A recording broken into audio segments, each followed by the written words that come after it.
Selamat malam para netizen dimanapun kita berada, salam inspirasi bagi kita semua ya. Bukan hanya tokoh kunci ya, Anies paham SBY bisa turun gunung kuasai Jatim menangkan Pilpres di 2024. Bisa saja itu terjadi begitu.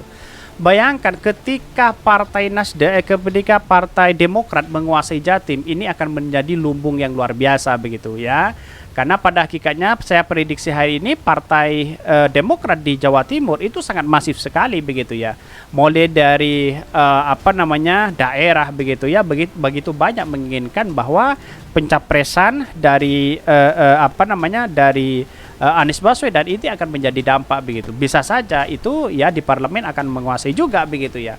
Tetapi kita lihat perkembangan waktu bahwa SBY di posisi kedua ya di pemilihan presiden kedua begitu kan, itu menang telak begitu kan. Artinya kalau kita melihat di Jawa Timur ya, Pak Karwo ya didukung oleh Partai Demokrat 2 kali dia jadi begitu kan, padahal dia berlawanan dengan PKB. Artinya apa? Artinya bisa disimpulkan bahwa Partai Demokrat itu akan menjadi luar biasa begitu. Tapi mari kita baca terlebih dahulu komentar-komentar netizen seperti ini. Ini ya komentar-komentar netizen ya. Bukan hanya tokoh kunci, Anies paham SBY bisa turun gunung kuasai Jatim menangkan Pilpres di 2024 ya. Nggak salah Surya Paloh dan PSBY dan Pak PKS usung Anies Baswedan, jelas ijazahnya, jelas bahasa Inggrisnya. Hey buruh Ted God ideal ya, banyak sekali pro dan kontra. Jatim nggak akan pilih Anies, kata siapa begitu ya? Karena lumbungnya itu lumbungnya Anies Baswedan dan Partai Demokrat begitu ya. Ya dengan kata lain Anies mau dibilang ayo Pak SBY kampanyakan saya di Jatim. Haha, Jatim kandang benteng. Kata siapa begitu ya? Pada akhirnya Jatim kan ada PKB di situ, ada Partai Demokrat yang menguasai di situ begitu kan. Saya kok punya usul capres SBY lawan Prabowo Jokowi atau lawan Ganjar Jokowi. Ya Pak Jokowi saya rasa tidak punya peran penting sudah hari ini begitu ya. Turun gunung lagi, naiknya kapan ya? SBY turun di Jatim ya, JK turun di Indonesia Timur, Paloh di Sumatera khususnya Aceh. Kelar deh. Bisa saja ada kemenangan yang luar biasa begitu. Tetapi saya pastikan di Jawa Tengah itu akan kalah begitu ya. Karena apa? Karena lumbungnya di sana lumbungnya PDIP yang sangat kuat basisnya di situ begitu. Tapi tidak menjadi masalah karena inilah demokrasi kita begitu kan, banyak sekali pro dan kontra di situ begitu. Ya kita melihat politik aja, dalam strategi politik kita tahu bahwa persoalan hari ini itu ya Anies Baswedan di Jawa Timur akan menang luar biasa. Bayangkan begitu, di Aceh saja, di Banten ya, di Riau, wah disambut luar biasa begitu kan ya, bandingkan dengan Pak Ganjar begitu. Tapi jauh ya, Pak Ganjar kan ya seolah-olah bisa setting dan luar biasa begitu. Kalau Pak Anies Baswedan kan memang datang khusus ya silaturahmi, banyak yang nyambut luar biasa di situ begitu. Tetapi mari kita baca terlebih dahulu ya beritanya seperti ini. Ini ya beritanya, ini agak menarik begitu ya. Bukan hanya tokoh kunci, Anies paham SBY bisa turun gunung kuasai Jatim menangkan Pilpres di 2024. Bisa saja itu terjadi ya. Bahkan ya ini dikutip dari Gelora ya, harapan Anies Baswedan ya terhadap sosok presiden ya ke-6 RI Susilo Bambang Yudhoyono untuk turun gunung di pemilihan presiden Pilpres, salah satunya untuk membantu memenangkan pertarungan di Pilpres ya di Jawa Timur. Saya kira di Jawa Timur itu sangat luar biasa sekali begitu ya. Bahkan pengamat politik Universitas Isa Unggulan Jamaluddin Ritonga berpendapat Anies melakukan pertemuan politik di kediaman SBY di Pacitan karena melihat rekam jejak dan pengalaman SBY yang menguasai strategi menang yang diakui oleh kawan dan lawan politiknya. Bisa saja itu terjadi begitu ya. Karena Pak SBY saja di putaran kedua begitu ya, saat memimpin Indonesia itu kan menang telak di situ, tidak ada tandingannya begitu. Kenapa kok bisa terjadi? Kan begitu logikanya begitu. Jadi artinya selama ini Pak SBY menang telak begitu ya. Jadi pada hakikatnya kan orang banyak yang percaya terhadap Pak SBY di situ begitu. Bisa saja ya dengan adanya Pak SBY di Jawa Timur misalnya Partai Demokrat akan unggul begitu ya.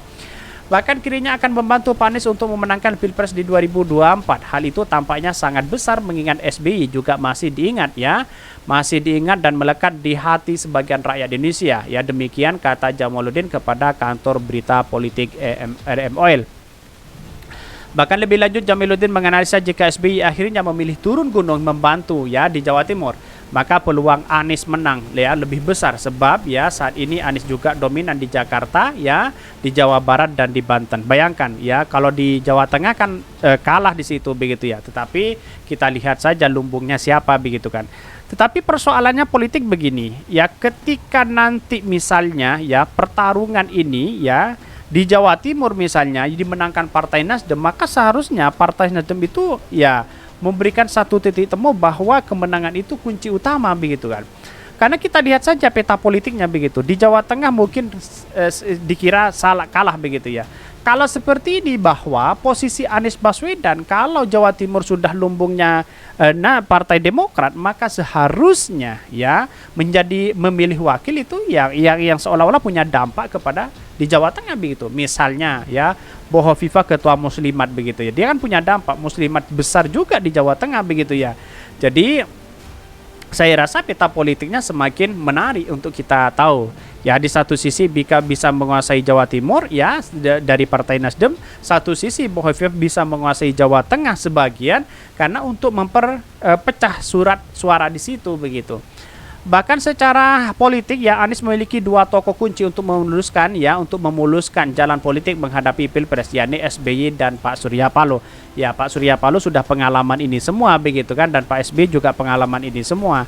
Artinya kalau sudah berpengalaman ya kita satu di situ menyatukan visi di situ, artinya kemenangan kepada Anies Baswedan sangat mudah sekali begitu ya. Apalagi wakilnya itu adalah non partai begitu. Saya rasa kalau wakilnya Pak AHY baik-baik aja begitu kan, bisa menang di Jawa Timur. Tetapi lantas bagaimana di Jawa Tengah itu kan punya dampak kan. Terus kemudian ya calon pemilih itu di Jawa Tengah sangat tinggi sekali begitu, apalagi di Jawa begitu ya. Jadi kita lihat saja perkembangan politik hari ini begitu ya. Tetapi kalau kita melihat yang sebenarnya terjadi bahwa ya karena memang politik itu dinamis ya sah-sah aja. Politik kita dinamis ya, tidak menentu siapa yang akan memenangkan Pilpres di 2024 ini.